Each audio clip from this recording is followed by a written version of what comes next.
In a small town forgotten by time, there was a mysterious antique shop. The shopkeeper, an old man with silver hair and a knowing smile, sold objects no one could find anywhere else. Quills that wrote dreams, mirrors that reflected memories, and clocks that ticked backward. But the most famous of all was the clock of second chances. The clock had no price tag and no instructions. It simply sat in a dusty corner, its golden hands moving in unpredictable rhythms.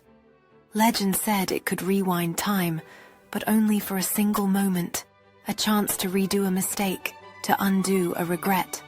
One day, a woman named Clara entered the shop.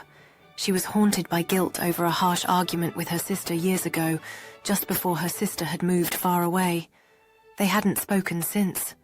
Clara had tried calling, writing, even visiting, but the silence remained. When her eyes fell on the clock, something inside her whispered, "Try." The shopkeeper watched as Clara hesitated. "It won't erase everything," he said gently, "but it will give you a chance." She touched the clock, and time folded around her like a ripple in a pond. Suddenly, she was back in her old apartment, mid-argument with her sister. But this time, Clara didn't shout. Instead, she listened. She apologized. Her sister's angry tears turned to relief, and they hugged tightly. When the ripple faded, Clara was back in the shop, her heart racing. She checked her phone, and there it was, a message from her sister.